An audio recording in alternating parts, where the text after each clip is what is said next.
Your content is an extension of yourself. I came to this conclusion a long time ago, but truly, everything that you consume and you put out is a reflection of your inner state of consciousness.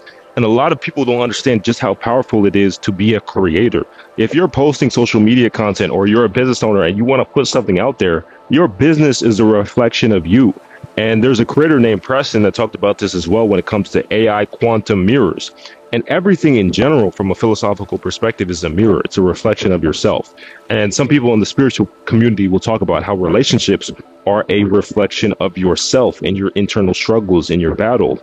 And everyone, some people take it to the extreme. If you look at it from a philosophical perspective, I'm not the type of person who will sit there and say like, I don't prescribe to extremes. But some people will genuinely be like, hey, damn, this person, every person you meet is a reflection of yourself, which I do think is true to an extent. It's a reflection of your perception. But when you understand how when you create content or you create a business, it's a reflection of your internal monologue. It's a reflection of your subconscious mind. You start to be more conscious. And I believe we're going to enter the era of conscious entrepreneurs. There are going to be more entrepreneurs that are conscious of the businesses that they're creating and the downstream effects that they're having on society and humanity, because society is reaching the end stage of multiple different technological innovations. So, for example, we're seeing the rise of artificial intelligence. We're seeing the rise of big data. And each one of these technological innovations is feeding into one another, and they become much more exponentially they have the capability to exponentially improve, meaning that data and social media and technology and the internet has this feedback loop, but now AI is the epitome of this feedback loop. So entrepreneurs now that want to create businesses, you're going to see a divide. And I'm not saying everyone's going to become this woke spiritual hippie, but I truly believe there's going to become a spiritual awakening in this society when it comes to entrepreneurship, money, careers, all that bullshit, because most people are going to come to the realization that their health, their mental health, their physical health is in jeopardy because of the systems that we are forced to survive in. And it's just fascinating to me because like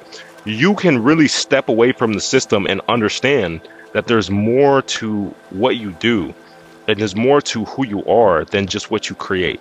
And you get boiled down to this number as an entrepreneur sometimes. And even just as someone who works in a career or a field, you get boiled down to this number, and this shit can be terrible. It feels terrible to be boiled down to a number or a idea in someone else's world. And this is the end game of AI in the first place, because AI is the end game of colonialism and capitalism. It's the capitalistic, colonialistic end game, because now you have this non-human object that can be slaved to death. And there's so many people, especially entrepreneurs, that are starting to wake up to realize that the number one thing that matters is your health. Right? The people like Brian Johnson are starting to understand that the highest ROI activity that you can get is optimizing your body. Now, he takes it to the extreme, but I do believe there are so many people who are going to come to this realization as well. There's so many entrepreneurs out there that are extremely successful that are sacrificing their health just for money, bro. None of that shit fucking matters if you have some incurable disease or you drop dead of a heart attack and die in your sleep. Right? If you die in your sleep and you can't achieve the things that you want and you have a shit ton of money in your bank account, it doesn't matter. You go back to zero. And the most important thing, I think so many people are going to start to have this awakening, especially as you see the rise of mental health issues with social media addiction and even influencers who have a shit ton of, material and objective success from the numbers, the metrics, the lifestyle. They have mental health issues. A lot of these influencers and your favorite creators have mental health issues, bro. I'm telling you, from someone who creates content, creates faceless content, and works with brands and influencers, a lot of these people who are the face of their brand have mental health issues because you have no clue what it's like to receive 1,000 comments that say that you suck, right? And from a business perspective, you might be missing out on money by not interacting with your comments, but from a mental health perspective, you're saving yourself. And so many people don't understand that. Because it's like you could literally save yourself so much energy and attention and effort and emotional energy, first and foremost, by understanding that you are more than what you create. You're more than just the numbers on the screen, and your existence goes beyond that. And I believe that, honestly, people should have a spiritual awakening or a midlife crisis as early as possible, because I realized that once I was like 7 or 8. And some people, they'll just continue to slave away to these systems and to these corporations and they'll never come to the realization that their value, their worth, the ideas that they have are more than just someone else's benefit. And honestly, in my view, I feel like some people just waste their life. And again, that's not from an ego, oh, I'm better than you, but some people genuinely never come to the realization that if they start a business, if they make money, the money is a vehicle for you to express yourself. Money is a self-expression vehicle. If you get money and you don't enjoy yourself, it's because you're not really expressing yourself and you're getting money in a way that doesn't express your true authentic self. So when you see people say, oh, just do whatever it takes to get money or just work that job, you are literally selling your soul. And that's not a moral judgment, but what I mean is, from your own perspective, if you feel like you're earning money in corporate America or in a business and it's not fulfilling you, dude, you're going to die. We are not going to be on this planet forever. And you can make a trade-off for a year or two to maybe work on a business or sell a company and exit it to make money. But you are trading your most valuable asset, which is your time, energy, and attention, for this currency, which is money. And you have to ask yourself, if you have $100,000 in the bank, or if you had all the experiences and fulfillment that you truly desired in this world when it comes to relationships, your body, your health, and you didn't have as much money, would you take the money or would you take that experience? But does anyone else not find it weird how we're raised as children to constantly expect the next thing, to move up the ladder?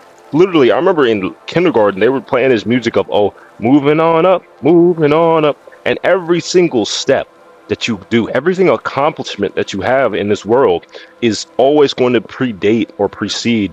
I don't know what the fuck the word is. You're always expecting the next big thing.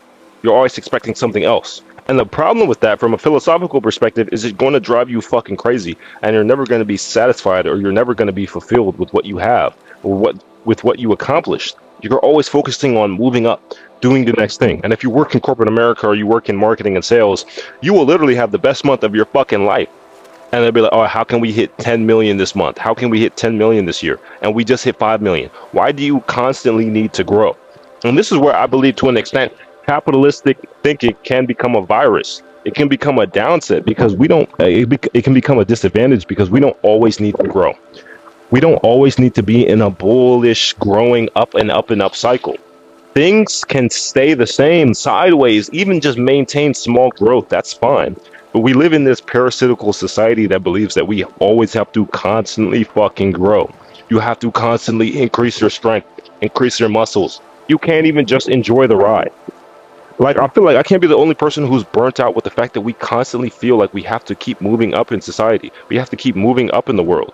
You can't just enjoy where you are or even just maintain. You can't just go up and then move sideways and then go up. You have to constantly go up, and that's just not sustainable, because if it was sustainable, we would go up, we'd go down a little, but each higher low, if you're a trader or investor, would lead to an upward trajectory. No, society just wants this parabolic increase. You have to keep going up, and you have to keep going up, and you have to keep going up, and that shit's not natural, bro. You're supposed to go sideways. You're supposed to rest. You're supposed to move, and stagnate. But our society trains you to think that you always have to be going up, or if you ever go down, you're a horrible person and you shouldn't exist. And especially this new wave of entrepreneurs that's going to come out are going to start to realize that all of this shit is useless.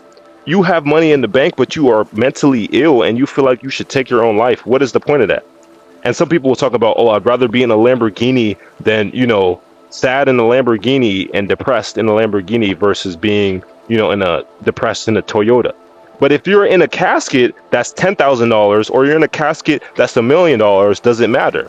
No. So at the end of the day, the most important thing is your well-being and your conscious well-being, your spiritual well-being, the reason why you exist, your body and your mental. So if you're trading your mental and your body for some money and some digits on a screen that aren't allowing you to live the life that you want, it's a complete waste of time. And so many people will trade their livelihood, their well-being, their morals for a career that ultimately damages them at the end, and they end up regretting it. And again, I'm not playing the moral high horse, but you have to come to you have to make a decision as to what's more important for you, right? And if you have clarity on those decisions that you make, then it's entirely fine. But if you don't, then you're going to end up with massive regret versus having clarity on the actions that you take.